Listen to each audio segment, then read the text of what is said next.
Hello, Dad here. I was just reading up a little bit in a little bit older book, but it's very good. It's the Sermon on the Mount in Latter-day Scripture. And a lot of it, these biblical scholars are talking about the sermon, obviously the Sermon on the Mount, but kind of the background of it. I just want to real quick read over part of a discussion on Matthew 5:48. It's something that it keeps coming up. I keep hearing people coming down on themselves for not being perfect.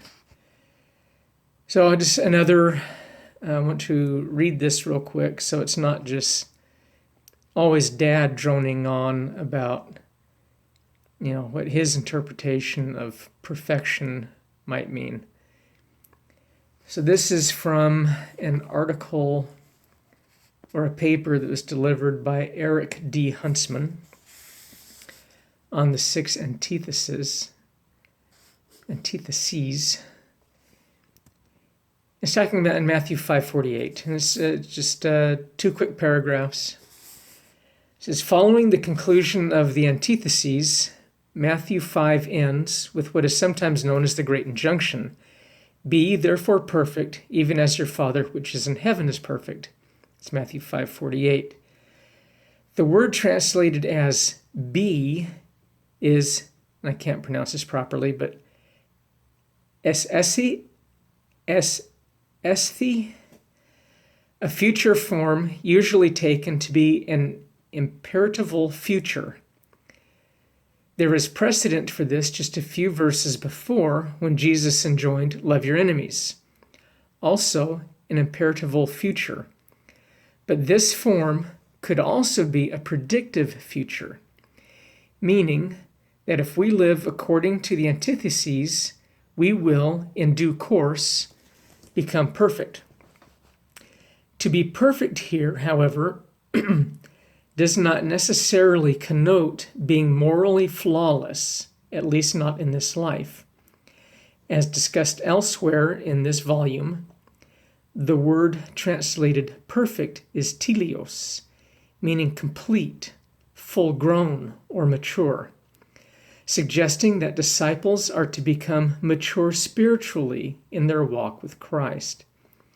In Aristotelian philosophy, the teleos was the model, end, or purpose of something it was struggling to become. Therefore, something is teleos when it attains its end or purpose. This concept applies nicely to both antitheses and the Great Injunction. By fulfilling the law with his teachings, Jesus addresses the change of heart necessary to achieve our purpose and become what God intends, a complete, spiritually mature being such as he is. And then, towards the very end, it's the last few sentences in the last paragraph, the main body of the paper, not in the notes section. In this regard, living according to the Sermon on the Mount, especially as illustrated in the antitheses, should be a challenge even for experienced Christians. Jesus' call for a transformation of the heart and a higher standard of living is not a static one. Wherever one is in his or her spiritual walk with Christ, one should be stirred to seek for more spiritual maturity, to becoming truly teleos, full-grown and mature in stature, even as God our Father. Again, sometimes I imagine people think I'm going to keep beating a dead horse, but the concept of perfection is so misunderstood. Not to give an excuse for wrong behavior, That's where grace and mercy and calling upon the power of the atonement of Jesus Christ in our lives is so important. We aren't inherently perfect, and we can only become as Christ is by not only seeking to become like he is, but by asking him to help us to become like he is. And it's an ongoing struggle. I get that. There's going to be peaks and valleys, and sometimes we'll trip and we'll fall and we'll roll back downhill.